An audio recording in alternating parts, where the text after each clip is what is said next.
Yo, yo, yo, yo, yo, yo, we live, we live. What up, what up, what up, what up?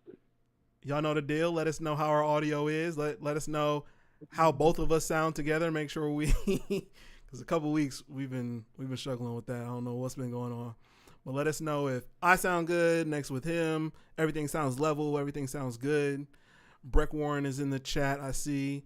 Let's see who else we got in the chat. Appreciate the birthday wishes, Brett. Sure. Even though your birthday is tomorrow. Yes, I mean, we on live today. He obviously seen. Hey. I just want to make it clear because I Right. did put that it's Marcus's B-Day, but it's technically tomorrow. Oh, well, you the one faking people out. I mean, It's yeah, your fault. because like you said, we're live today, not tomorrow.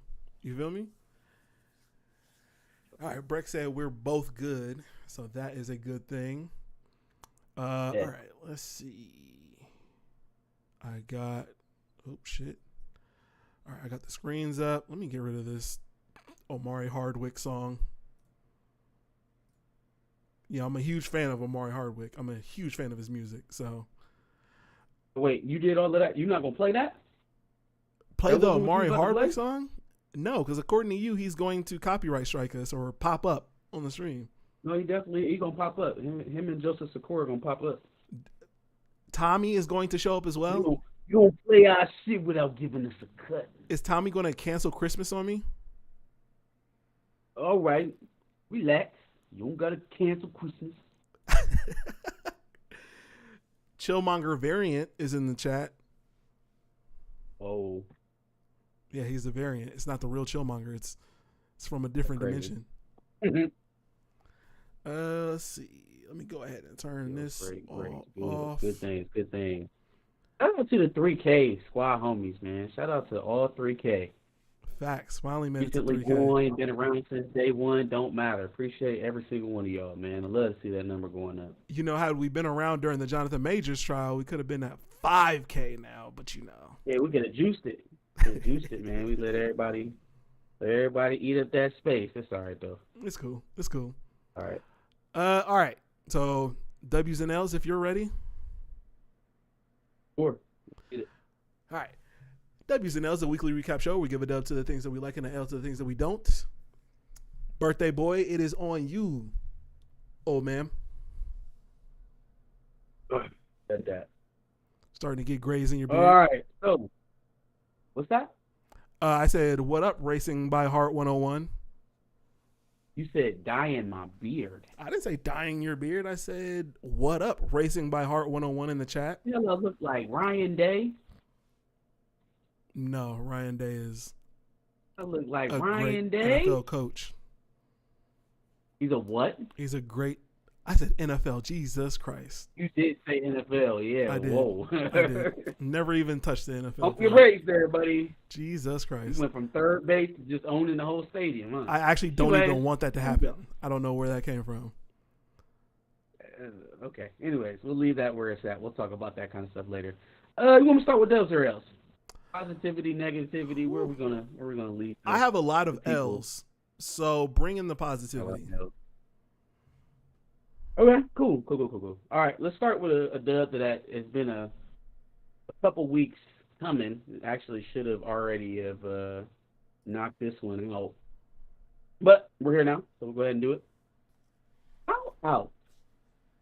The only organization in the NBA that I see that runs itself like a Fortune 500 company, that holds all of its employees from the 12th man on the roster all the way down to the head coach. But they hold them all accountable. They hold them to the same standard of winning, same standard of excellence. You know, all of the athletes have that body fat, guideline that they have to go by. They have to be a certain body fat or under to be active to play. Like, they run their shit like an actual. A lot of people talk about it being a business, but really there are so much leeway and there's so much bureaucracy in between the business and the actual person that's supposed to be conducting the business that it doesn't always end up looking like that. There's so many allowances that makes it not look like everyday business. The Miami Heat run it like they punch in at 8 and then they clock out at 5 and they take an hour lunch, and while they're there they give 110. And because of that, right? Sticking with that mindset and sticking with that culture, they have their players' backs.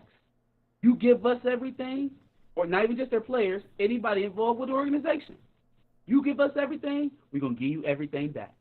To the extent that they would wait to lock down an NBA, a full-on NBA commodity, which is that of Eric Spoelstra, who happens to be one of the longest tenured coaches, one of the highest winning percentage coaches, and one of the only ones that sport one of them a couple of them championship rings around, right?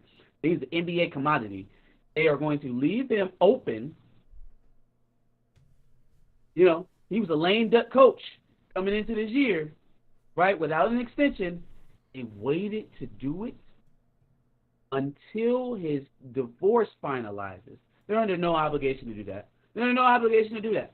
Why would they even stick their nose in that and be like, for her to come out and be like, oh, well, they did that on purpose, and now I'm trying to have to sue the Heat. They don't give a shit. They don't care.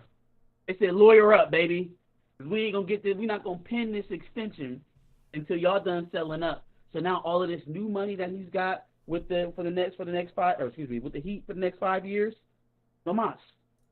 Sorry, señorita, we already settled that up. This is my new employment. This is my new money after us. Shout out to the Heat, man. Shout out to the Heat. Shout out to the Heat. Absolutely. I'm just surprised that, at least from when Spoelstra was with the Heatles, with LeBron and all of them, I'm surprised he just became a great coach after that. Like, I didn't see that coming. I thought he was just going to be, like you said, a lame duck. I'm not. I think if more organizations operated like the Heat and Pat Riley, that you would see more coaches like that. But now there's so much everything, nepotism, racism, a lot of isms, and a lot of incompetency, and not just NBA front offices, NFL, and a lot of professional sports, because of how they get these positions, they are not ingrained into the business that they are now in charge of running. It's kind of akin to what happens in the corporate world. You start looking at a lot of people's exec boards, and you find a lot of people who were nephews and nieces and had college associations or family associations and things of that nature in positions, and then they fail. Then you look back and be like, oh, well, on paper they were perfect. What happened? They failed. Well, they didn't need to be in that position, and they only got there because of who they knew. And so that's not the Heat organization.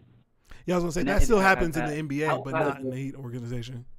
Yeah. I mean, you think about some of the teams that the Heat have won with, and they weren't always outside of the Heatles, like you said, with LeBron and D-Wade and them. They weren't always far and away the most talented teams. Shaq and D-Wade, sure. But you had a balanced NBA at that point where it was other teams that could have rivaled that. Now, they were the best that year in 2006, right, when D-Wade won that MVP. True that. But I don't know, man. I just feel like they've always done it a certain kind of way. They did it with Alonzo Mourning and Shaq. They did it with they got back with Jimmy Butler and Bam Adebayo and all of them. It's like they have a program, they run it. They're not going to bend over for no superstars, no matter who you think you are and what you mean to this generation of basketball. They're still not going to bend over. And, I mean, but they have won more with LeBron, maybe, probably. I mean, he's won 2 championships since then. I happen to think he had a better crew in Cleveland than he did in Miami when you factor in Kyrie Irving, a younger team. Kyrie Irving as opposed to D-Wade. Sure. So, I don't know. Now we in the weeds, but shout out to the Heat. Yeah, definitely one of the storied dynasties, along with the Lakers, the Celtics, and the Heat. I mean, they're one of those teams. Yeah. Pistons, low key. Yeah, I think Knicks fans would be mad at you that they didn't get mentioned before the Heat, but I mean, be mad, I guess. Second dub. Okay, we can get into a little bit of Star Wars news, just a bit. Dabble. No spoiler talk, but I did want to recognize, because we do a lot of talking about when people put their foot in their mouth. And for this person in particular, I think kind of A, reading the room, and B, being historical, right? Using historical references over situations you are currently in to dictate what you may do going forward, right? So one Daisy Ridley, right? Rey Skywalker Palpatine, the lead for the sequel trilogy, last three films of the Star Wars installments. Um,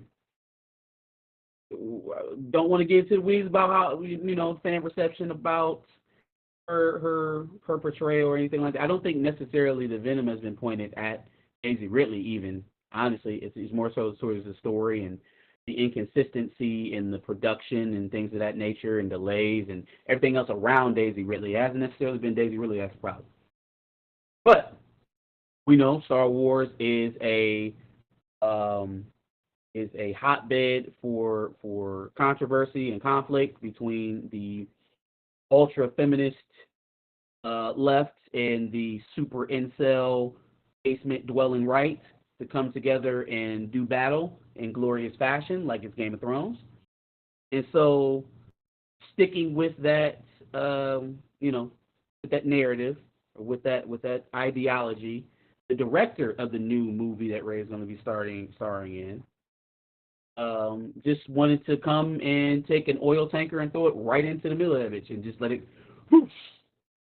Oh yes, I like to make men uncomfortable. That is definitely a job of mine. It's not. It's not. It's just not a job of yours. That's a crazy accent. You don't make patrons uncomfortable.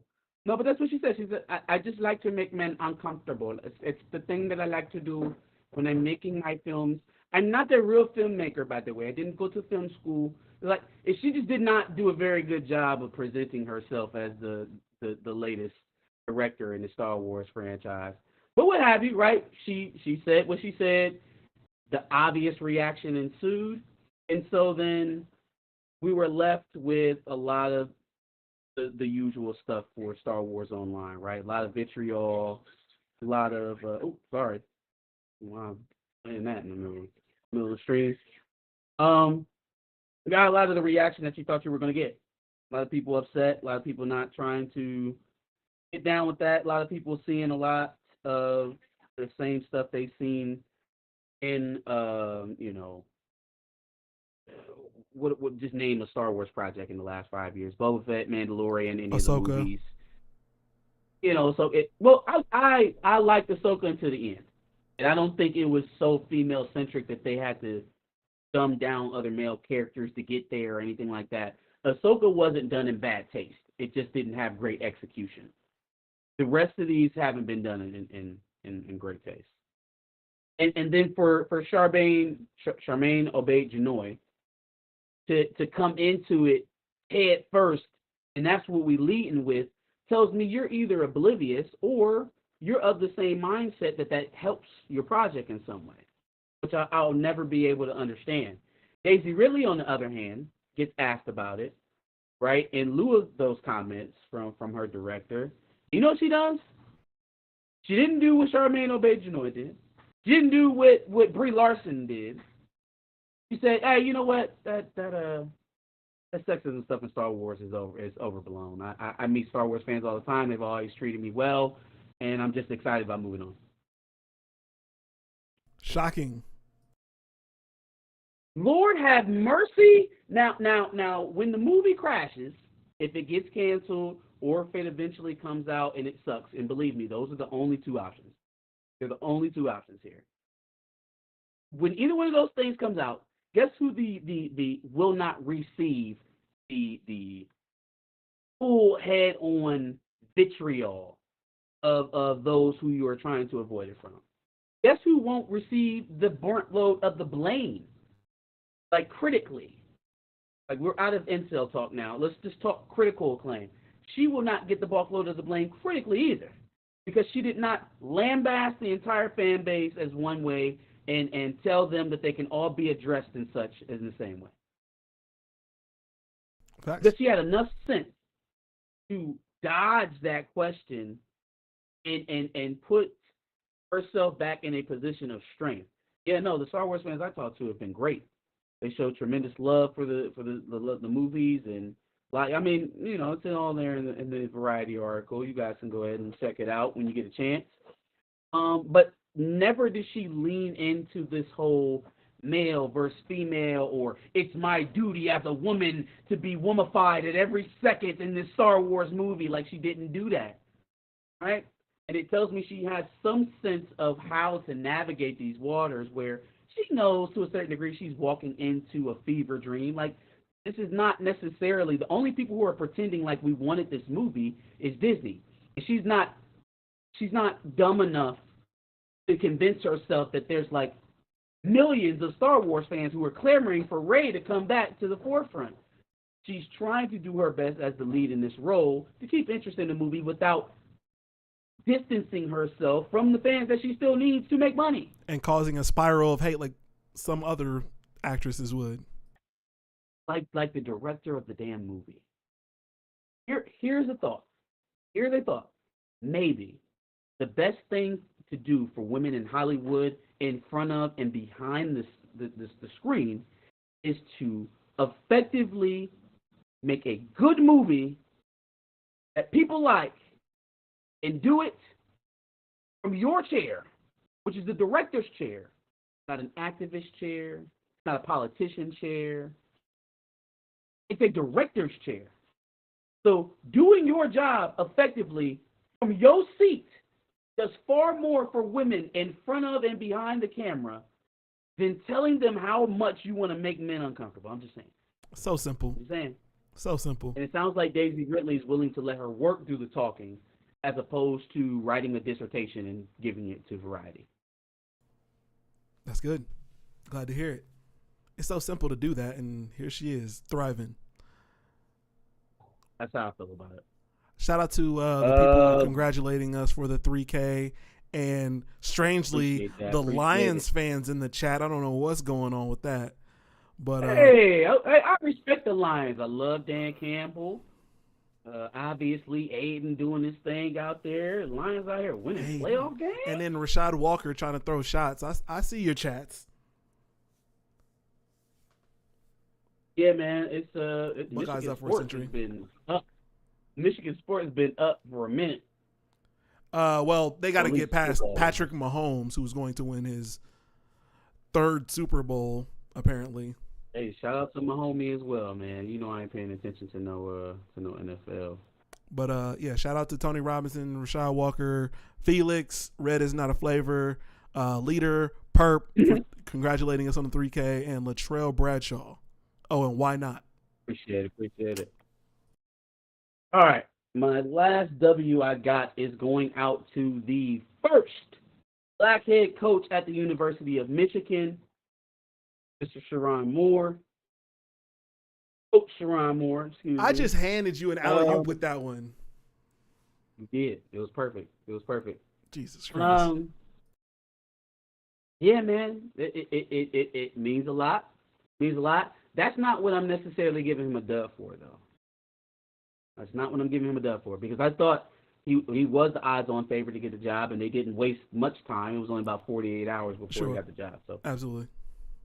All sounds good, and that's what I expected, and I just, hope he takes a harder look at recruiting. I know they're not going to necessarily change their philosophy on NIL, but maybe just beefing up the recruiting department, being more of a coach who's in tune to recruiting, right? Like, that doesn't tell me much about what kind of head coach you are, because there are tons of head coaches across the country that are great recruiters and don't seem to know what the fuck they're doing in a game. Shane Beamer, Mario Cristobal, this Scott Frost. Let's just. There are tons of coaches that can get you to come to their school, Hugh Freeze, and then you're gonna get there and you're gonna win 7 games at max. That's a fact. So, I agree that. You know what I mean? But I do see the benefit in being more player focused, because then I feel like those relationships play more. Then was more so of I'll come at the last minute and swing my wiener, excuse the language. But I'll swing my wiener around and tell everybody about my NFL history, and that'll carry his weight. But he wasn't involved in the recruiting up until that point. I would like to see a different approach in that regard. But other than that, the team should stay the same. The reason why I'm giving my boy a dub is because one of the things that was in the back of my mind when we were talking about new head coaches, when we found out that Jim Harbaugh was going to the league, was an interview that Sharon Moore did after the Penn State game, not the on-field one, but the one he did in the post game, where a reporter asked him about how he felt about being the first black head coach at Michigan, or how he would feel about being the first black head coach at Michigan. And boy, my man gave one of them answers that just made you hang your head. And let's just say it wasn't very strong. There was some, I don't see color in there. There were some mentions of his Caucasian wife. It just didn't go very well. I didn't like it. I didn't like it either. It was kind of in my head, and I'm like, yo, this guy has to go into black living rooms with black fathers and black mothers all across the country and convince them that he's the guy to stick up for their children and protect them, protect these black children, right? That's one thing. And on the other hand, I'm like, hey, yo, Sharon, do you understand that you are going to be the head coach at one of the oldest Caucasian universities on the planet? Like, they just started letting Negroes play in the 50s, okay? Not, they did it before Ohio State, but they did it in the 50s. You know what I'm saying? So understand what you walking into, 100-year plus history, and not a single one of them 20 coaches that came before you was black. Okay? Like, you got to know you black more than I know you black, okay? Understand that. My boy got up there, got that same question at the presser, and gave up. Knocked out. Gave up. That means somebody on that roster, I don't know if it was Jim, I don't know if it was Ward, I don't know if it was somebody in his personal camp. Whoever got that man together, God bless you. God bless you. Because if he'd have got up there talking that that Larry Elder, goddamn Thomas Sowell nonsense about not seeing color, I'd have been like, hey man, hey, listen, I don't know, G, I don't know. I don't know what that's going to happen. But he gave a much better answer. Hey, yo, real quick, shout out to Dre Mack for the $1.99. I appreciate that. Agreed. Thanks for the congratulations on the 3K. Appreciate that. We got that, to catch sir. back up to you, man. You passed us up on the majors coverage. Yep. That's what I said. We shouldn't have dipped out. You know what I'm saying? We got some of that love. Facts. Yeah, no, shout out to Sharon Moore for keeping the consistency of the white first lady in the Michigan office. You know, that's what Michigan men do, you know. White women.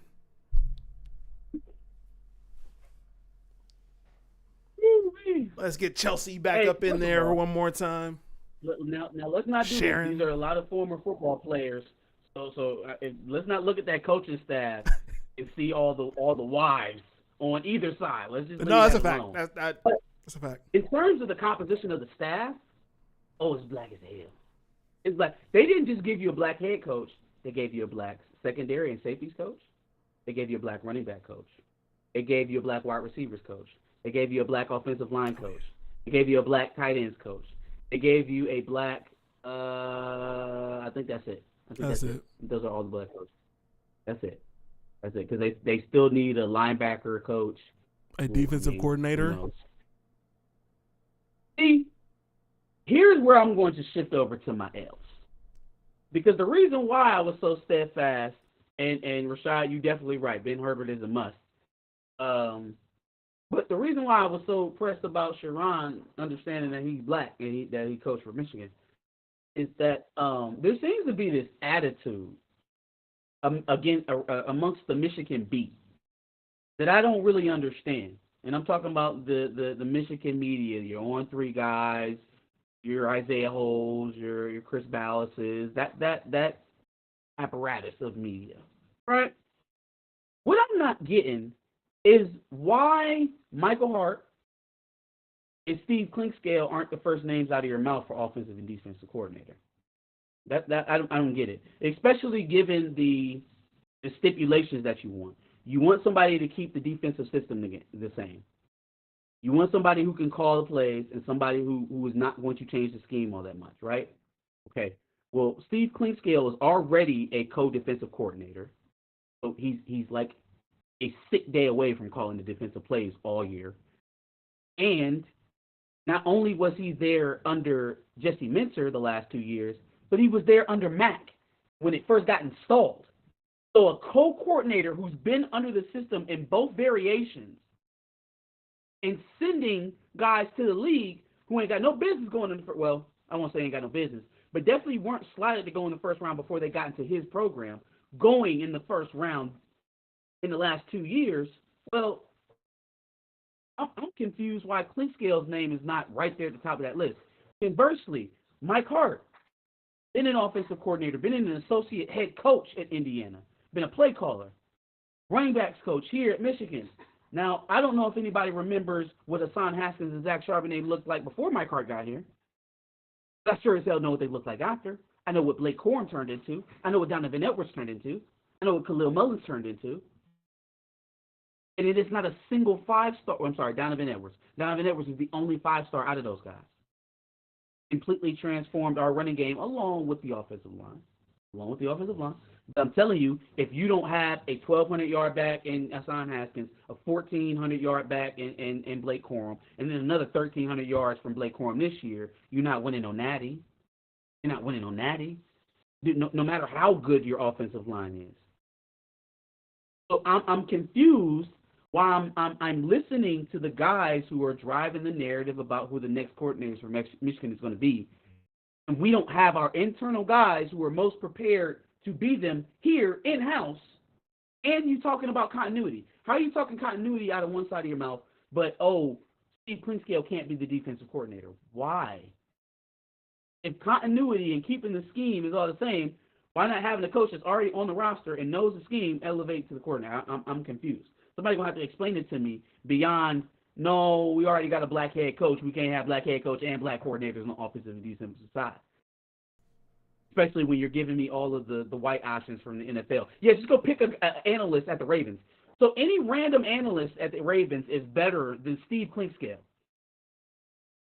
Just anyone. Any random analyst that John Harbaugh can pull out of his ass is better than Steve Clinkscale. I'm going to have to get off that shit, man. Yeah, I don't think there's any better option for offensive coordinator than Mike Hart. I mean, he is a Michigan man, a well-respected Michigan man. Talking about Mike McDonald. Mike McDonald was an analyst this time last year. Before Homeboy got fired, if Homeboy doesn't get fired, Mike McDonald is still an analyst. He's a passing game analyst. How is he more adept at calling plays than Mike Hart, and a former associate head coach? Make it make sense. Explain it at least. Don't just say the shit and don't quantify it at all. Well, I don't see Clinkscale getting elevated. Why? Well, it's probably going to be Mike McDonald to offensive coordinator. Why? Why are y'all? First of all, why are you floating it before you have any hard, concrete information? And then why are you so unwilling to even quantify it with anything other than just scuttlebutt? I don't know. That shit probably pissed me off. Like, everybody's going to get raises, but the guys who have been here, who have the coordinating experience, who have their career has led them towards either a head coaching position or at very least a coordinator. I would hate to lose Mike Hart because we wanted to make Mike McDonald offensive coordinator in his second year. That's just me. Okay. Shout out to DeMarcus Vaughn for $2 congratulating us on 3,000 subs. Appreciate you. Appreciate it, DeMarcus. Go DeMarcus. Thank you for holding down our power comments. We'll get back on power eventually. For sure. On to my L's. Yeah. Take a little while. Black Panther family. We have gotten the bad news about the Black Panther ongoing book by Dr. Eve L. Ewing. It is looking like it's going to be canceled on issue 10. 5 issues shorter than that of the anti-black, self-hating Mr. Creator himself, John Voldemort. Almost said that man's name on this platform mistakenly. Um, you know, you can't say it wasn't called. Killmonger called it from the gym. Um, we at least thought that she would get 2 complete arcs, right? 10 issues is not 2 complete arcs. It's an issue. It's a couple issues shy of 2 arcs. Um, beyond Chill and some other reviewers, I have seen the general sentiment being that it just didn't go fast enough. Maybe she should have skipped past all of the Ridley stuff since we didn't like it anyways, and just started off in a better place. And if you don't do something with these titles fast, and they don't give you the time to build it up, and you're not going to have the time, people are not going to be interested, and it doesn't sell, and this and that, and there's a lot of stuff, and a lot of that can be true or false, but I'm not going to argue that with y'all. I'm going to put the focus right where it deserves to be on Sobolski or Moss or whoever is in charge of editorial over Black Panther. This is a fucking embarrassment. This is trash. It's garbage. You keep marching these women out there, right? Oh, look how good we are. Look how progressive we are. Look how non-racist we are. We got Dr. Eve L. Hewing, and we put her on one of the flagship characters in Marvel. Yeah, flagship my ass. Flagship my ass. Because not only do you not stick the title with a creator whose bona fides and whose reputation is above reproach, right? Not only do you not do that, but the black creator who you're putting up there as a fucking poster board, as a goddamn advertisement for, look, we're not racist. You only give her 10 fucking issues to do it. So you bluster up this big ass interview when you were previewing the book. We covered it. We talked about the first black woman to write Black Panther, which was a fucking lie from the jump. This was a lie. I guess Karama Horn and Roxanne Gay don't exist. But y'all pubbed it up as that though, right? First black woman to be writing on the Black Panther ongoing. This is what should have been said. Y'all pumped that up. Y'all gave it to us like this is something that we should be excited for. And you don't even let her complete the whole second arc. She comes out in this looking worse than fucking John Coon Ridley. I don't even be calling people cool on this platform, but he deserves it. Like, for real? There's no plan. There's no plan. They are throwing black bodies at Black Panther and hoping that something sticks. And when they mean stick, they mean something that is so either controversial or shocking to the system that people flock to go buy it so they can talk shit about it on the internet. That is the only value that they put in their black titles. That is what they're there for. They want her to go in there. Fuck if it's a coherent story. Fuck if it brings any connective tissue from the last run to try to clean it up and make it make sense. Fuck if she's done anything to reestablish the character and put some respect on his goddamn name. She's out of here because she can't clear the top 100. I'm sorry to drop this fact on those who hold comic book numbers as the end all be all. In terms of whether or not a book is a success in the comic book industry, it is a dying industry that has very small margins and low volume. They're not in it for the revenue. No one working in comics can argue that they're in it for the revenue. Not the distributors, not the content creators, not the people who are collecting, not even the shop owners. You are talking about a low volume product that's aging out, that is easier accessible on things like Amazon than they are to go to your local comic store every Wednesday. And then they don't even tell us what their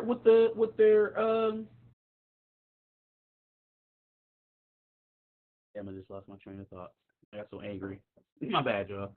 Lost my train of thought. The point is that getting older. Shut up. The way that you would address like a comic book, or excuse me, a movie, shit. The way that you would address a movie and its success, okay, they put up this amount of money. This is what they got back from that amount of money. Is not necessarily what they're judging for success in this industry, if that even exists anymore. It is such a diminished market. But for you to argue that it is not financially feasible to keep a title going like Black Panther because the first 10 issues didn't grace where you thought it was supposed to be. First of all, fucker, why don't you put Jonathan Hickman on the title? You wanted to be in the top 10? Why don't you put Kieran Gillen on the title? Because you don't want it to be in the top 10. You want to have a quick excuse to cancel it anyways and not have to spend a whole bunch of money on it in the first place. Why you got Dr. Ebel Ewing?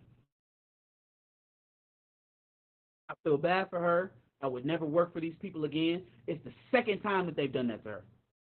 They did it on the Photon series. They did it on Black Panther. And that one wasn't tagged. Black Panther wasn't tagged as a mini. Black Panther was supposed to be an ongoing comic.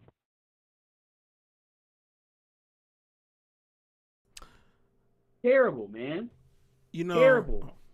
You know what's crazy is from the outside looking in, I always felt like there was at least some sort of sense of integrity, more so on the comic side than there was the film side.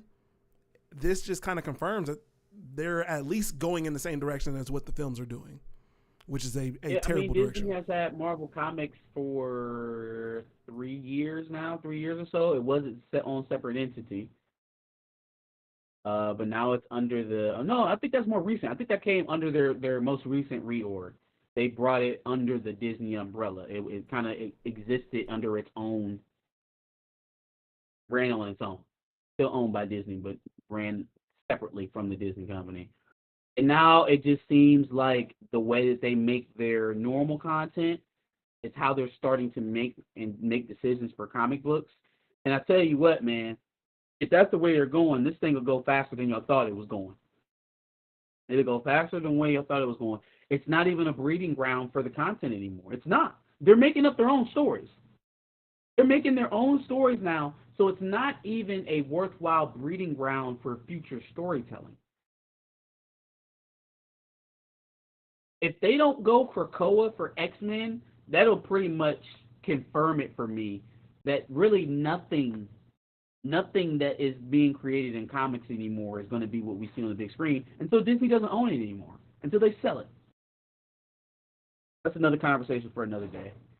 My last L is going out. William Moloch, frequent contributor to the channel, $2. Shout out to you, sir. Let's see. Shout out to Tony Robinson in the chat. Gray is in the chat, said congratulations on the 3K. Connoisseurs, triple salute. What's good, Back of the Bus fam? Salute to you, sir. I think every time I read his name, I immediately say salute to you, sir. And Chillmonger, you have to relax because he said, here comes Josh with this I read comics from the outside looking in ass. Relax, man. I have to provide some sort of opinion on it, and I'm from the outside looking in. No, man. Yeah, it's craziness. It's craziness.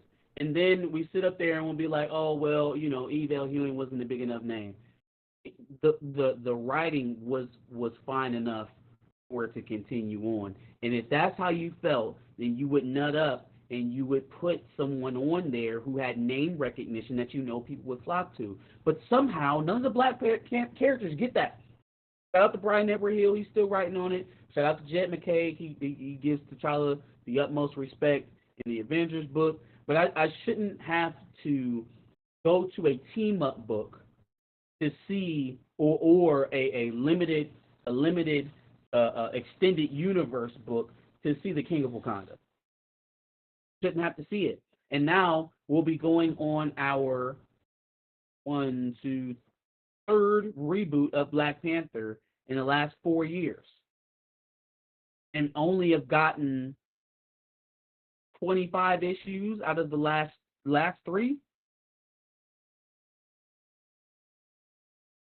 Ta-Nehisi Coates read 25 issues in his last run. So I'm confused, man. I don't even understand. And then we look up, and all the shit in front of it that's still going, it's still ongoing. The shit I pass on the rack every Wednesday, right along with Black Panther,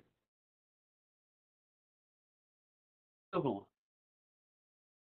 still going. Damn shame. Hey, at least we got Strange Academy, right? Right. Last L is going out to the country of Israel, who lost, and I will characterize it as a loss because it sure felt like a loss to me. Lost their genocide case at the IGS, International Criminal Court, or the ISJ. Why can I not? The International Criminal Court, right? The people who oversee war crimes, accusations of genocide. If you haven't been paying attention, South Africa recently brought allegations of genocide. I don't even know why we're forced to call them allegations. We're all watching them on the internet. But yes, brought them to court and accused them of genocide. They spent about a week arguing giving up their arguments. Israel got a chance to respond. They deliberated for a weekend. They ruled that it is plausible that Israel is committing genocide in Gaza. Did not give an order for a ceasefire, which is why it's kind of wishy-washy on whether or not it was an actual victory. But what they did do is they gave them several stipulations that they have to abide by, which most of them are already in place for war, right? But there's an extra component of them reporting the acts of genocide that have already happened and will continue to happen, I'm sure, until they actually get UN boots on the ground and they can start reviewing stuff and getting some validated numbers.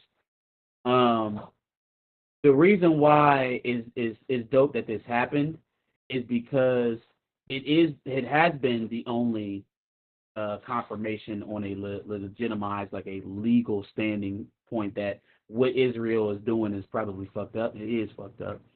And then at that, it puts the U.S. in this precarious position of like continuing to send millions of dollars to this country who has human rights violations and genocide accusations in an open court, in an open, international court. That's just not going to sit well. Not to mention we're in an election year, right? So if Biden has any chance of winning this election, you got to win Michigan. Michigan has a very high Muslim population. When all of this shit started, Biden's approval rate amongst the Muslim community in America went from about 59% all the way down to 17%. Right now, as of right now, you know what I mean? It ain't happening. And you don't win a presidential election as a Democrat if you lose Michigan. So, all of this coming together. First of all, none of this should have to be the case for a human life to be saved. Let's just start at that. But realizing that we deal with real human animals, the ones that sit in the halls of Congress, who don't give a shit about real life being lost, you kind of have to work both angles, right? There's a war being fought on the ground, and then there's a political war being fought against those who wish the Palestinians ill. They wish death upon them, death and expulsion. So definitely a banner day for South Africa and in the International Criminal Court. And it'll be years before they get any real determination on whether or not they've been convicted of those genocidal acts. But if they ever do, the boy Netanyahu and Ben-Gvir and all those other heads of state over there who are saying the things that they're saying, they won't be able to escape that. It won't be any different than the Nuremberg trials. They'll get their day in court. I was gonna say it's gonna be years that this is still gonna go on, unfortunately, for a little bit, but hopefully justice, comes through. Good take. Shout out to Brother Marcus for preaching today. He got his takes coming out. In old age, he becomes wiser. I like that. To Blur forever that. For the 5. I really appreciate you, brother. Absolutely. Shout out to Blur forever for the €5 international. And would you prefer Jonathan Hickman to write a Black Panther book? Absolutely. Absolutely. And I know he's going to play a role in what he's got going on with his Ultimate Universe. But again, the problem with that is that I know that by the end of that, however long it's going, I don't know how many issues he's got on that. But by the time that's over, nothing lasting will have happened that's going to carry over into the main 616, right? They are not giving seasoned writers an opportunity to add to T'Challa's history, right? To add to his legacy, to add to those issues.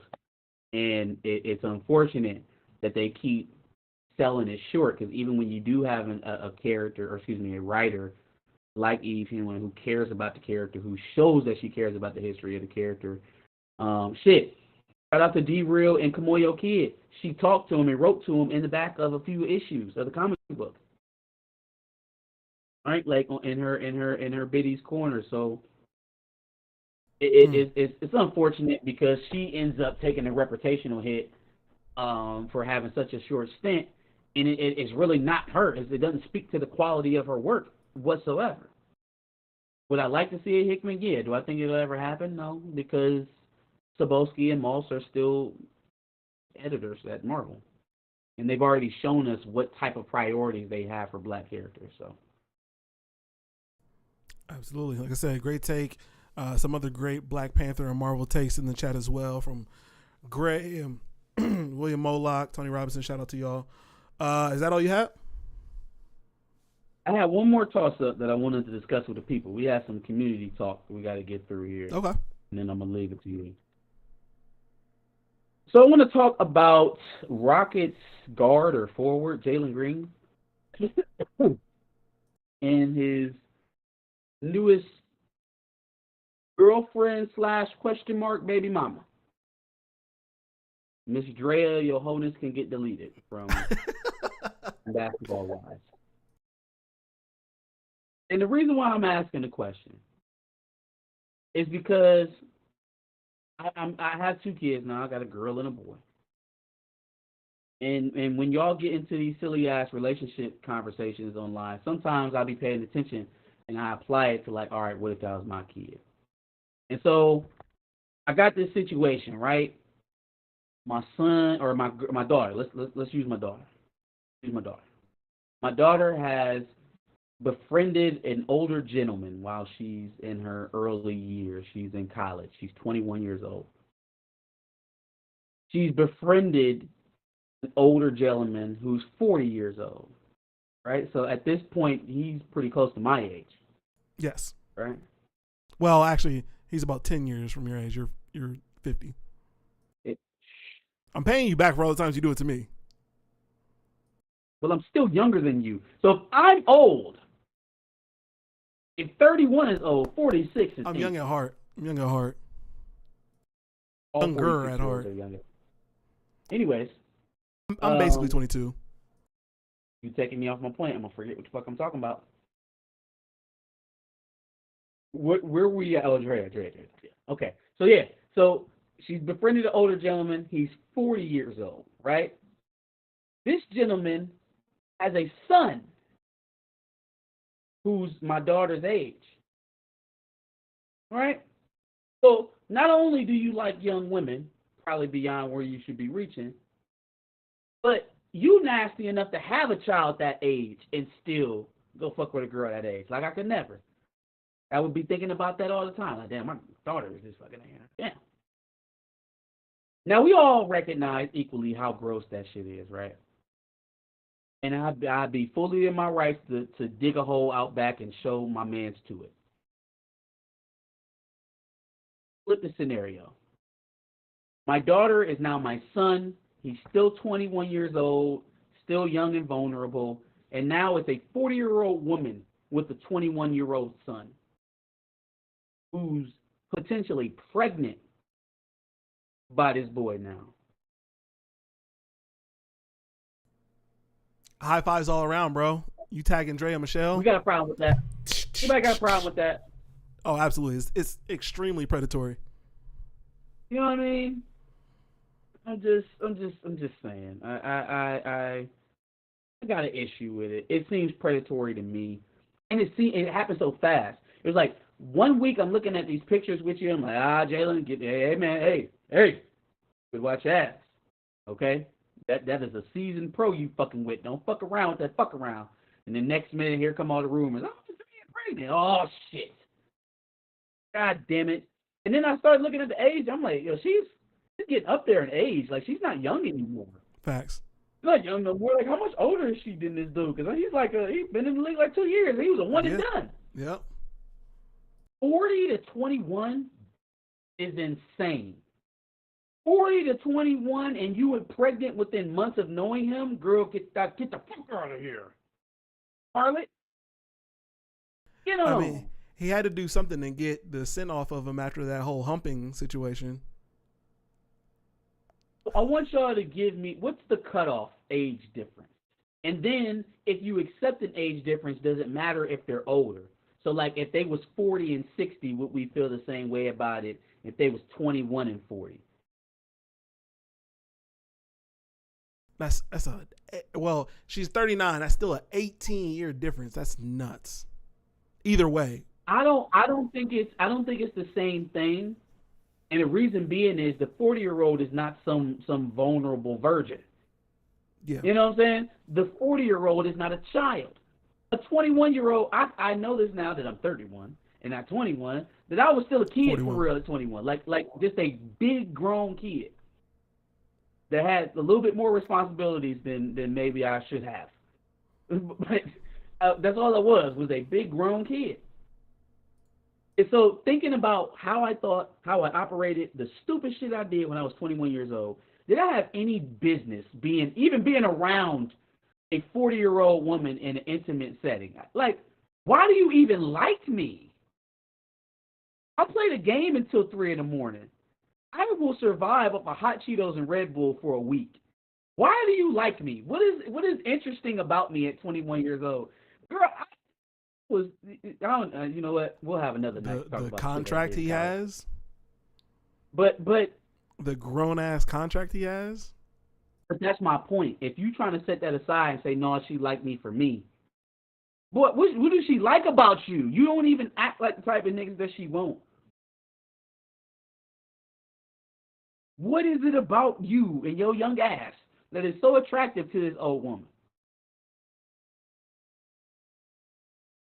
Y'all tell me, are y'all uncomfortable about Dre's relationship with Jalen Green, and how far apart is too far apart in age? An 18-year difference is absolutely crazy. William Moloch pointed out Tony Robinson said if you was just slapping, I wouldn't care. That's my point. If you was just holding it down, player, hold it down. But you out here spreading seed, boy. Oh, you crazy as hell. You crazy Facts. as hell. Yeah, William Moloch said, as a Rockets fan, he said, wasn't that woman Zion messing with pretty old as well? I think I just looked it up. It said 33. So there's a 13-year difference. How old is Zion? 20, 21, 12-year difference? It's somewhere around there. Yeah, he's like 20-something. He may be 23. Zion been in the league. So then there's a 10-year difference. Zion been in the league like 3 years. So he may be like 22, 23. Okay. Yeah, so there's maybe a 10-year difference. That may only be a 10-year difference. Somebody else said, who said in the chat, said they dated a 20, William Moloch said he dated a 28-year-old when he was 19. Thanks for sharing. I don't think that's as bad. I don't think that's bad at all. Bad. That's 2 years. You know what I'm saying? But she's still in her 20s. So, you're still of the same age group, kind of. I am flirting with that age difference a little bit. I think the most I ever did, I was like 20, 19, 20, and 26. Like 6 years, 7 years. But you start going into double digits, 15, 20 years of difference. Boy, you was messing around with this person's, like, father.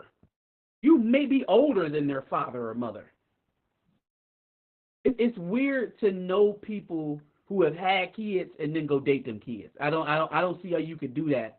How you can watch these kids be born, come up, and then date them. I don't understand. Like if you had any type of connection to their mother, father, if you knew their mother or father before they was here, and then now you trying to get with them. I don't understand that. It's like you probably seen the Facebook post when I was born, my G. Why you why you in my face trying to get my number? This is gross. Yo, that's nuts. Shout out to Bizowitz86. I think that's how you say your name. He said, enjoy your birthday, sir. My little sister turned 26 on the 26th. So shout out to your sister as well. Happy Shout out birthday to to her. Bizowitz's little sister as well. Birthday twin. On the 26th. 6th, yeah. A couple days ago. Happy belated. One other thing I wanted to point out is the fact that Drea Michelle is like literally the worst mother ever. She literally left her kid to go partying a few years ago. So terrible person to have. He's grown now. Terrible person to have a kid with. He's the same age as Jalen Green. It's nuts. Yikes. Well, actually, William Moloch pointed out Larsa Pippen. So yeah, maybe she's the worst mother, but worse. So much worse. It's in the same. So much worse. So much worse. Like she probably came to the hospital when Michael Jordan Jr. was born. That is nasty. Like that's gross. You've seen the embryonic fluid around this boy's nose. Now you're about to marry him? What type of supervillainy is that? And she out here giving us TMI, like, bro, don't nobody need to hear about how many times y'all having sex, bro. Bro, if I saw you have a diaper blowout, you're disqualified from dating me ever. If I witnessed your diaper blowout and the ensuing cleanup, we can never date. It's just like there's a cutoff. We can't do it. It's a crazy world we live in. Yeah.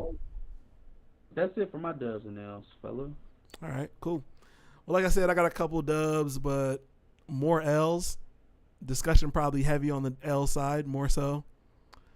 All right. I'm giving a dub to Kanye West for keeping up with the consistency of holding albums for hostage. So first of all, apparently he's been working on some kind of collab project with Ty Dolla $ign, and it was supposed to come out in Vultures. Vultures, yeah. It's supposed to come out in, I think, December 1st, or it was supposed to come out in December at first. Then it was supposed to come out like New Year's or some shit. I can't remember if it was Christmas or New Year's. And then he announced that it's supposed to be 3 different albums, and now he just wiped everything off of his Instagram, so nobody knows what the fuck is going on. This man will never do a rollout without holding the album hostage for multiple months. I think it starts out as a rollout, or at least the labels be letting them treat it like it's a rollout, and then at a certain point it gets annoying, and they be like, yo, where the fuck is the music? To the point where I think it was it Apple who like just went ahead and dropped Donda, like the first version of Donda, and said, fuck it, it's coming out now. And then he came back out and said, like, no, that was the wrong one. And that's why they end up changing it like 3 or 4 times. Or was that Life of Pablo? No, that was Tidal. So, no, it might have been Donda. That was Donda. That was Donda where they did that shit. They said, fuck you, we're dropping this shit tomorrow, and we're not changing it again, goddammit. And end up changing it 2 more times. I'm so sick of it. Like, come on, bro. Just drop the album.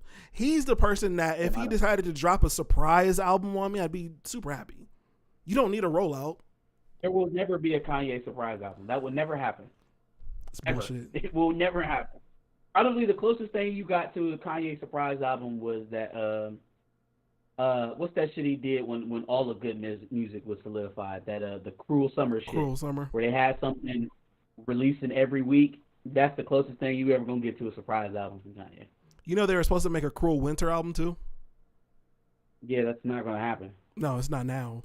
It's supposed to come out like 6 months out here. Tiana Taylor out here trying to juke her kids up out of Iman Shumpert. Yikes. Who else is astray? Designer is jacking off on planes, so he can't come back. Yo, relax. Who else is there? Is Common dating Just Hilarious? No, he's dating Jennifer Hudson, I think. Jennifer Hudson, that's who it was. I knew it was one of those J names. He busy. He got thick thighs to wade through. Who else? I don't think Pusha is fucking with Kanye right now. He got too many Jewish friends. That's fucking up his money. Saha the Prince. Pusha. Yeah, I don't think that's gonna happen either. I'm trying to think of everybody who else was on there. R. Kelly was. I don't on think the Cruel anybody's Summer. coming back to do it. Huh? R. Kelly was on Cruel Summer. He Oh, was. moving on. I think Charlie Wilson was on there too, but Charlie Wilson can't fucking stand Kanye either because he keep giving him all these fucking gems and he keep getting deleted off the albums. He's sick. Facts. He keep giving him all these goddamn gems and he don't keep the songs. I see him talking outside of an airport. He's talking about Kanye. He's like, Kanye's a brilliant producer, but how you gonna make the song and I give you all this shit and then end up I ain't even on the shit. Yeah, poor Charlie. Damn, Charlie pissed off. That's crazy. All right, so my second dub goes to a underrated restaurant chain, especially when it comes to the dating scene. So I want to start off by saying, you know, the sneaker game used to be a thing where you used to wait for your favorite sneakers. You go online just to find out that shit was sold out, like right when you got onto it. If you didn't buy your shoes at 10:01 when the shoe came out at 10 o'clock, you weren't getting that shoe. Apparently, Applebee's is out here doing similar numbers to Nike. They rolled out a date night pass that sold out on the website immediately. Apparently, with this date night pass, you would get I think it was $30 worth of food every 50 for I think it's 52 date nights. So like once a week, you can get like a $30 date night from Applebee's if you buy the pass. Sold out immediately. I didn't even. Hey, I don't know who put that marketing scheme together. Hey, bravo. Applebee's is still in business. I was not aware. No, that's Chili's that's not in business, bro. Applebee's is still good. No, Chili's is still in business. No. Chili's. There's not a lot of them left, but they're still in business. No. Hey, listen. Okay, next time you see a Chili's, walk inside. I will. There won't be any real people. There probably be won't. Mannequins. No, you're right. But that's the same thing for Applebee's. Pulled around. What? That's the same thing for Applebee's. Last time I went to Applebee's, it was dead. There's real humans eating and working inside of Applebee's. Walk inside of a Chili's. I swear to God, it's gonna be cardboard cutouts. It's gonna be like fucking Home Alone. The Applebee's on Easton is dead every time I've gone in there recently. First of all, you keep going back. So that tells me they got at least one patron, because you know enough to know that they'd be empty when you go in. I've only gone once in the last year. How empty was the Chili's, Josh? I can't tell you the last time I've been in a Chili's. Yeah, I know you can't, because Chili's don't really exist no more. It's a truck front. Bruh, anyway, relax. The smokeless people need to hire the VP of marketing at Applebee's. They need to poach him right now. Yeah, sure. They need to poach him right now. Absolutely. Or whoever's idea this was, they need to poach them. How much was it? Oh, okay. So you paid for a $200 ticket, and that got you 52 date nights of up to $30 of food. So, like, what if I go in there and I spend $200 on my bill? Can I get automatically enrolled in the date night thing? Nah, you had to buy it online at a specific time. $200 at, you got to go in there and drink. That's the only way you can spend $200 at Applebee's now. No. So you paid $200 for the pass that got you $30 dates at Applebee's. So 52 $30 dates. Got you. I was saying it should work both ways. Like if I just so happen to spend $200 at Applebee's, but that's not a common bill unless you're sitting at the bar, I would imagine. I don't think this is including that much from the bar. Well, no, it doesn't include anything from the bar because it's up to $30 in food and non-alcoholic beverages.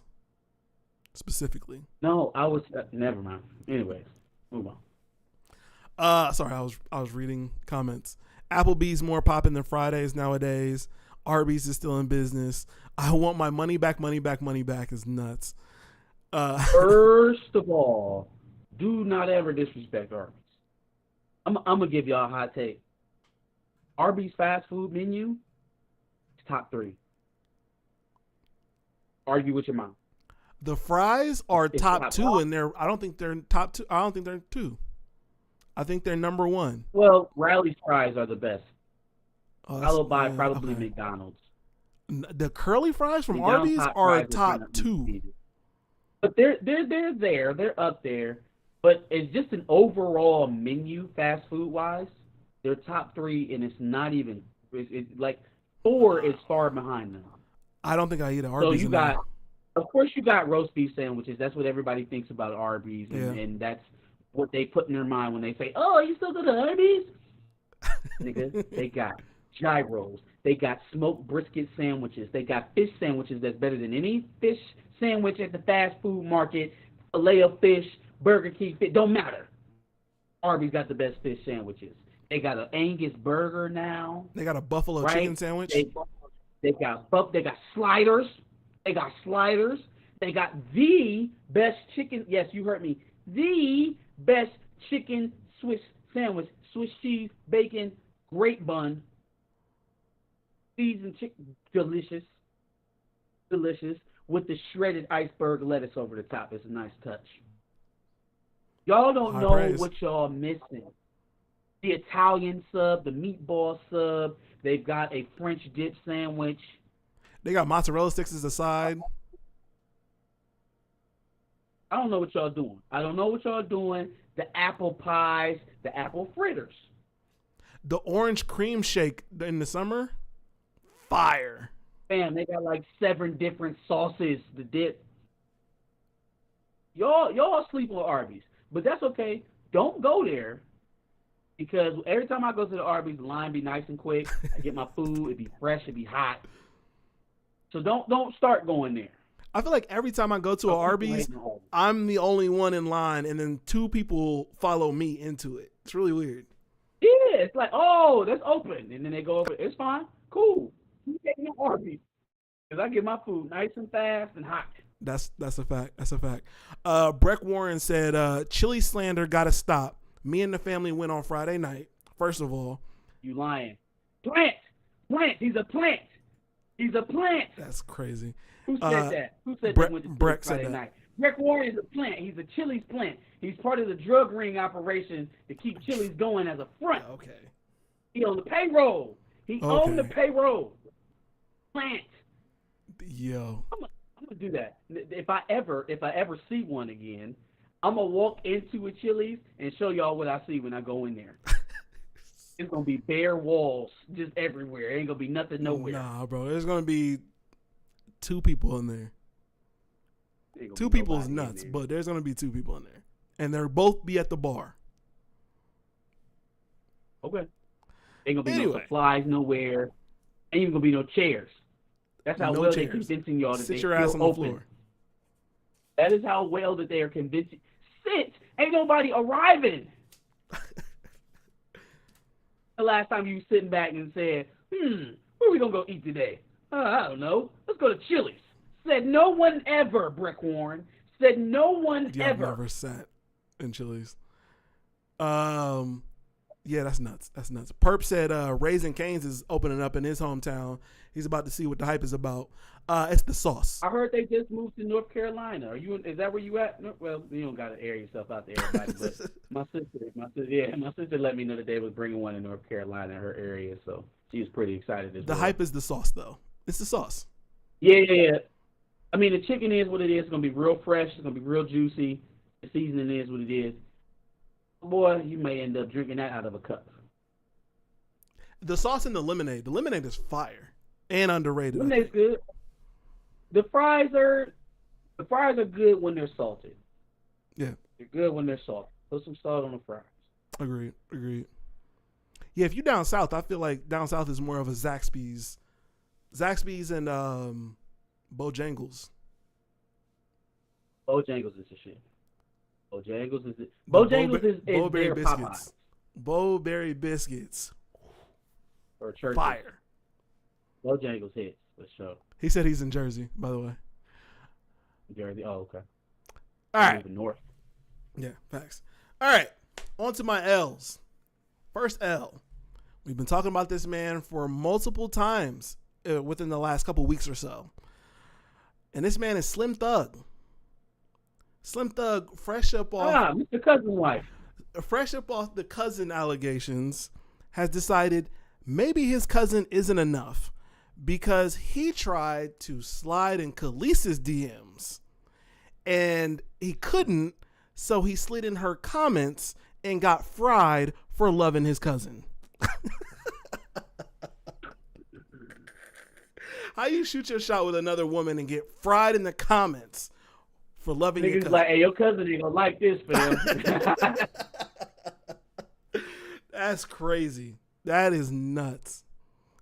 First of all, I'm about to flame both of them at the same time because I don't think that Slim Thug is Khaleesi's type.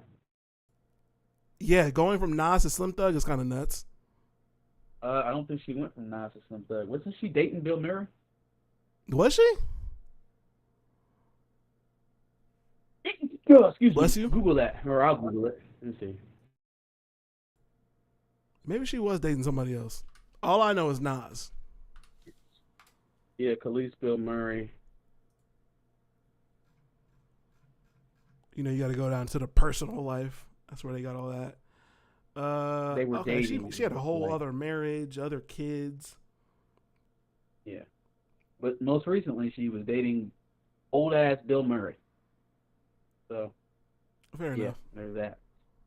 But anywho, no, that's equally, that's embarrassing. Very embarrassing. Yes. I think it's safe to say that your shot was not received. At all. And that once you saw that everybody was making fun of you for impregnating your cousin, chances are very slim. I think you should chalk that one up now. You should chalk that up. Try Tiffany Haddish, though. She may be down. Yo, maybe, but yo. She'll probably be down. Yeah, no, his chances are very slim with Khalees. Ba-doom. All right. On to some devastating news. Very devastating. When I heard it, I almost wept a thug tear for it. The 21... Oh, no, that's not what I wanted. The 21 Savage movie that we watched the trailer for was a parody and is not coming out. They should have at least made like a YouTube short or some shit, like a YouTube series about it. You know what I mean? They could have at least done a YouTube series. Otherwise, why are you wasting Stranger Things and Donald Glover's time for that shit? Facts. You're just wasting and time Wanda. for it. And Wanda. And Fresh Prince. Banks. Jabari Banks. Jabari Banks. Yeah. Booming. You know what I mean? Super Like fake faces here. That would look crazy. That film would have been so great for the memes, and they just ruined it. I'm just like the trailer itself had a meme of Donald Glover as 21 Savage. Like, bruh, I'm so disappointed. I wanted this to be a movie. Sure. Say what? What's up? I didn't hear what you said. Anyway, yeah, I really wanted this to be a movie, and I'm just totally disappointed and devastated at the same time. It is what it is. Okay. On to something that might cause a little bit of a conversation. My tabs are all over the place. Nicki Minaj and Meg Thee Stallion are apparently beefing, and I don't really care too much about all of it, but I just have one point. I heard Nicki Minaj calling Meg Thee Stallion bullet fragment foot bitch. Nuts. Crazy. Absolutely crazy. And some of the barbs are rocking with it when I'm sure there's some overlap with that and the whole Tory thing. So I know you're not laughing at bullet fragment foot bitch, but then you were defending Meg during the trial. Crazy. Yeah, I hate to break it to y'all, yo. I think we have another fake celebrity beef going on. You think so? We got another fake celebrity beef going on. Well, think about it. Have you been hearing her talk very boisterously about the sales for Pink Print? No. Or whatever that shit was that just came out. Is that what it was called, Pink Print? Pink Print 2? Or Pink Friday? Pink Print, whatever. Have you been hearing her be very loud about the sales for Pink Print 2 or whatever the hell the album was called? No. No. Is that common for Nicki Minaj in album mode? I think her one single is doing okay. The everybody's song. Anybody the album is spam radio and spam. Yeah, you know what I'm saying. That's not what I'm hearing the single though. That's a first for her for like the last decade. She can get on anybody's single and make it semi-relevant. We had Motorsport, we had fucking the shit that her maid did 2 years ago when they Motorsport was was cool. like 7 Like, years ago. anyways, we know that she can come on and make a single. I'm talking about the album. Remember when she was fighting with Tyler a couple years ago because Tyler had the #1 album And Travis. and it was all these excuses and all this hate and all this other shit. We know she care about that shit. And she ain't talking about it. It's because she doesn't have it to talk about. Conversely, on the other side, I don't think post-Tory trial, post-party breakup, I don't think that Meg is necessarily at her most popular. Right? Like, her and Nicki Minaj don't have the same problem, but they do. Nicki Minaj is in the elder statesman part of her career, and that elder statesmanship is not earning her any cool points with today's demographic. Meg Thee Stallion is in a position of being a victim of some violence. She's also in a position of being the hurt woman in light of some new infidelity, and somehow she can't curtail that into positivity. She can't curtail that into like a boost in an approval rating. Right? She's as unpopular now as she was when everybody thought she was lying about getting shot. Agreed. So this seems like a mutually beneficial beef to both women's profile in lieu of getting this product sold. How about it, Queen? It does coincide with Meg releasing a single. Straight out the Drake playbook, if I ever seen it.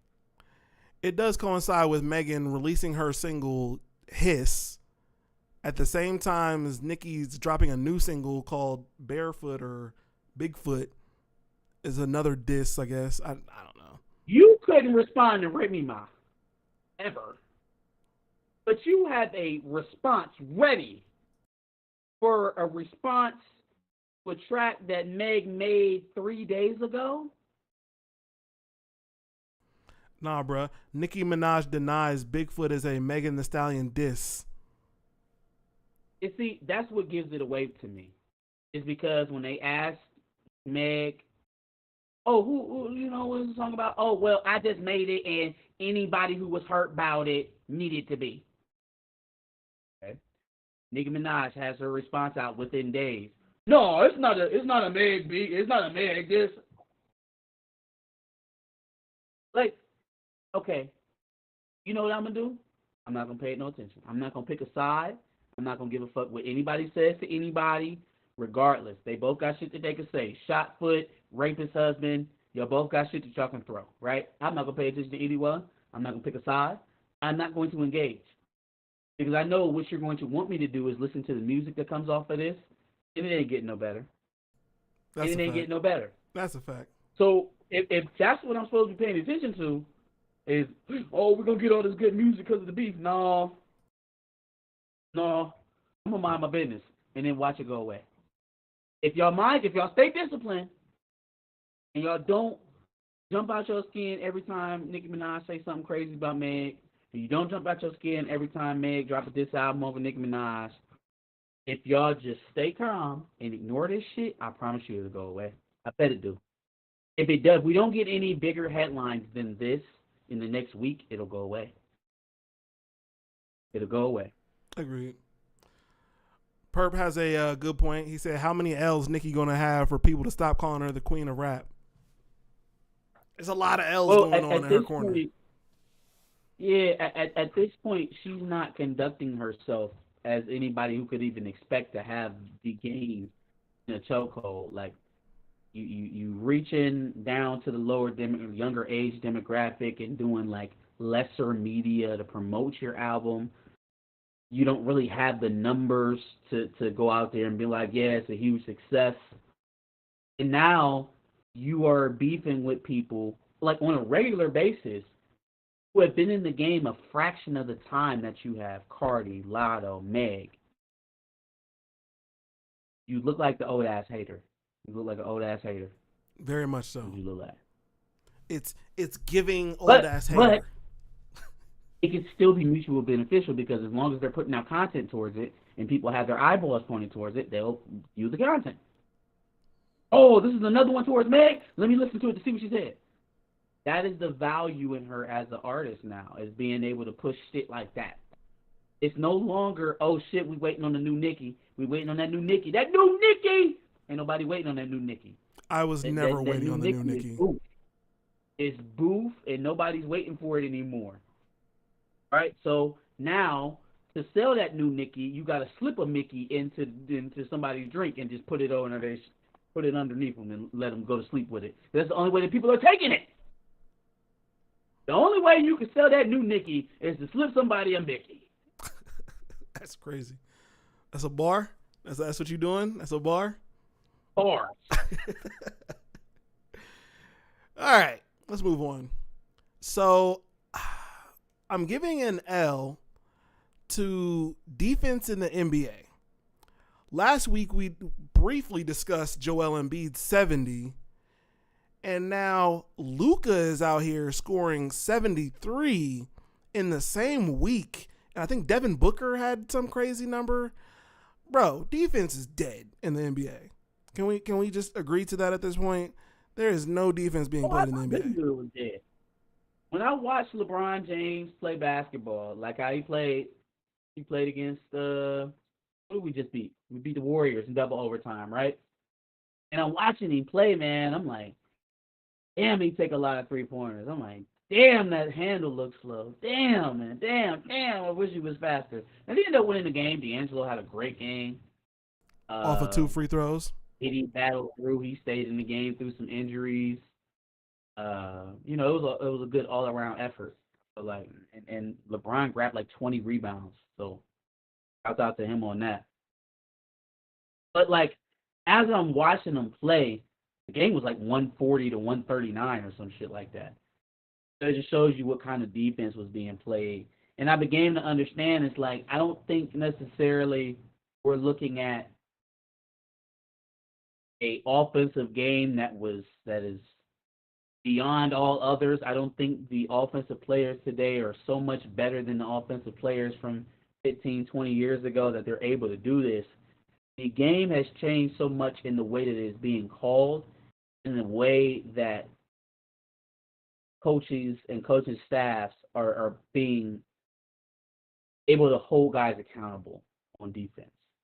It is almost a foregone conclusion that if a star misses a rotation, he's allowed to not get out there.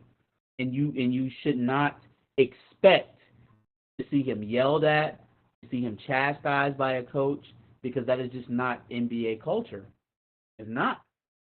It is not. Miss a rotation, be late on a rotation, not close out with your hand up, throwing your hands up underneath the bucket when you feel like somebody else did wrong, one of your teammates falls down. So, it's not my guy. So all of this is not for LeBron. I know we got some Brown sexuals in here. Nobody is taking accountability in defense. Is not just LeBron. I'm talking about the way that defense is called on the NBA basis, period. Like team after team after team, star after star after star. Have y'all seen the Clippers play defense? Y'all see that the way that a guy that we used to champion as the premier lockdown defender in the NBA, in Kawhi Leonard, gets passed around like a fucking hot potato on defense now. Like, gotta conserve that energy. That is the way that it's being done. And the teams that do it differently play it at a very high level. The Bucks, the Heat. Well, the Bucks, when they weren't rumored to have turned on their coach or whatever, whatever that narrative was. But the Bucks, Heat, I'm thinking about somebody in the West. The Warriors in their when they're at their best, right? When they're actually locking down and playing defense and they were rotating. But even those teams aren't playing like lockdown D. It's like they're just giving a little more effort. Even still, they're just giving a slight bit more effort. There's so many buckets that they just concede. Like, if you give up initial penetration, you're probably going to give a bucket. You're probably going to get a bucket. If you can beat the man in front of you in the NBA, you're probably going to get a bucket. Yeah, it's over. And that is just the saddest reality. Because you were talking about some of the best athletes in the world who just don't have the discipline to stay in a stance. Or the want to be able to promote that part of their game. These niggas will go into a Lifetime Fitness and shoot 1,000 shots just so that they can come out here and shoot 39% from 3-point and have the announcers kiss your ass because that's the second highest that you shot of your career. But what they won't do is go into that same gym and work the edges, work the baseline, work the sideline, sitting in their stand. What they won't do is go spend 10 minutes in the chair on the wall. Right? Oh, my knees. I haven't had my blood platelets spun. I ain't got my HGH. I can't put that much stress on my knees. But then they'll go out there and shoot 2,000 jump shots to shoot like Westbrook. Yep. You know what I'm saying? Like, that is the culture of the NBA.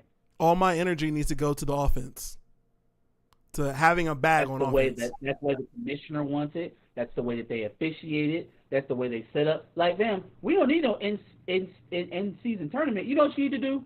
You need to promote defensive stats more. You need to make sure that defensive stats play into all-star voting as much as offensive stats, because it's literally half the game, and it should. Yeah.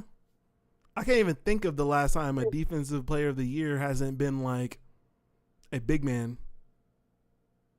Like, I'll be honest with you, man. Like, it's devaluing the product a bit. Like, I am not all that excited to watch NBA games anymore, and I don't know if it's just a lack of rivalry, a lack of competitiveness. I've seen more blowouts in the NBA from teams who were supposed to be good teams, the Lakers, the Warriors, you know what I'm saying, the Nets, you know what I'm saying? I've seen more blowouts of those teams over the last several years than we could ever imagine the Bulls or the Spurs or the Heat in their heyday getting ran. It just was never happening like that. And nowadays, you seeing good teams get ran off the damn floor. Yeah. There doesn't seem to be a lot of continuity around the league either.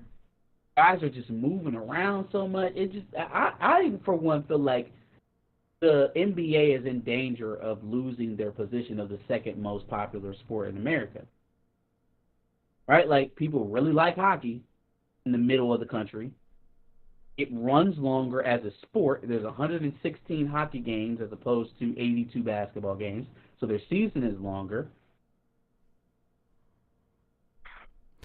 The hockey, soccer, they're eligible contenders. If they keep fucking around, doing all this gimmicky stuff. Yeah. The irony of them changing the rules to make it more of a flashy and fast-paced game, but then sacrificing the competitiveness of it, making it more boring.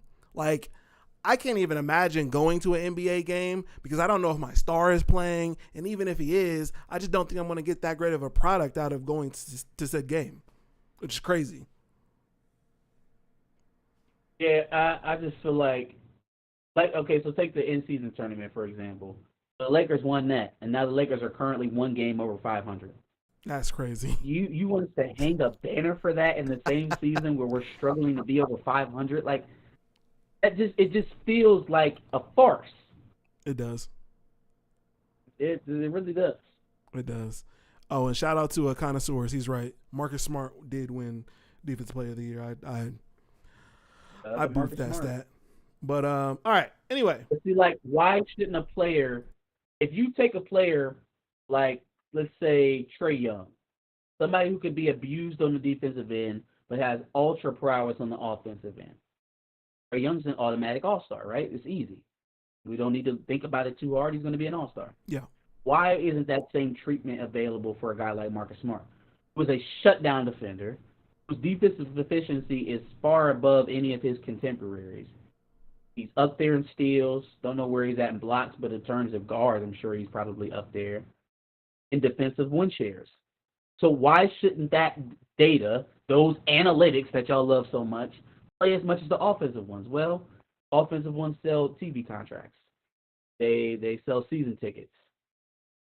Well, if defense was actually touted as something good, Iman Shumpert will probably still be in the league, even though he's an offensive liability. Antoine Johnson, I want you at some point, because I see you in the chat, thank you for commenting. At some point, I want you to go back to my Doves and Nails when you rewatch this earlier, or if you were here, and reference the conversation I had about the coordinators. I want you to give me your thoughts in the comments. I know he frequents a lot into these other chat rooms on these Michigan sites. I want to get your input. Yeah, he said a lot on ours too, so shout out to him. Okay, 2 more L's. Let me just go full screen on this one.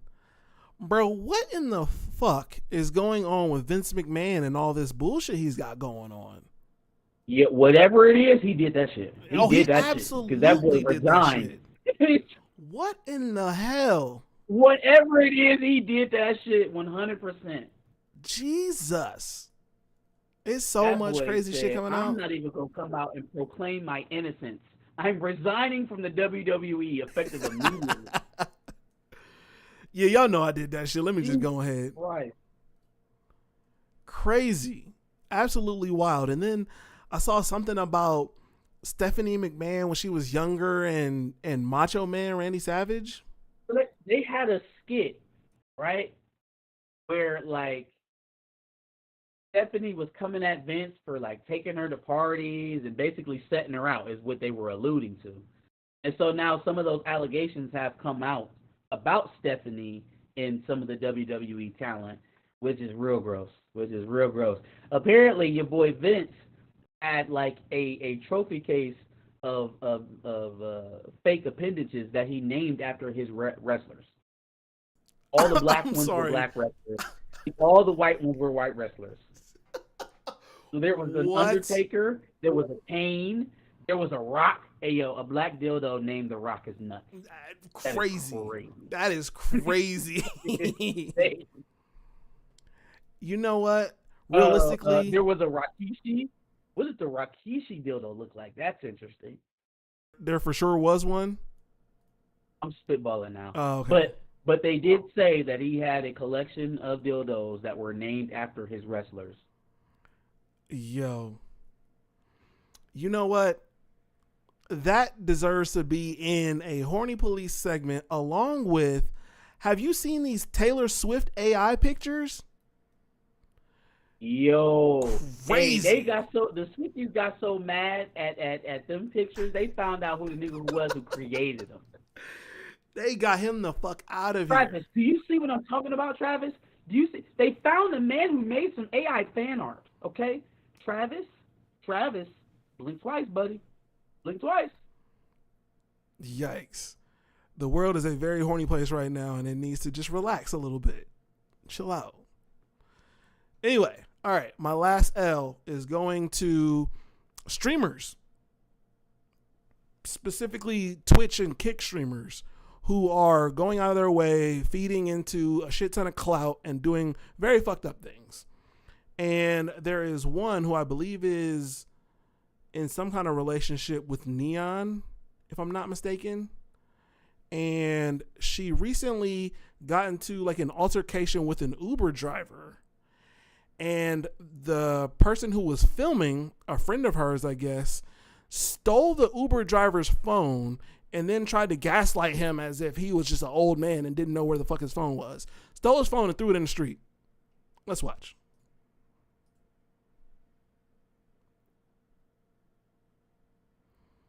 Went into his car, stole the shit.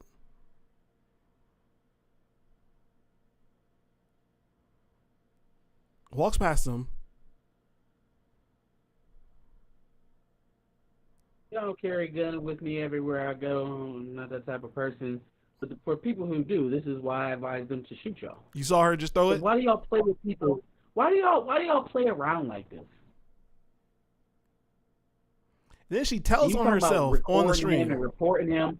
You recorded a whole theft, loser. What's wrong with you? What are you even talking about? And then he comes back for his phone because he knows she did something with it.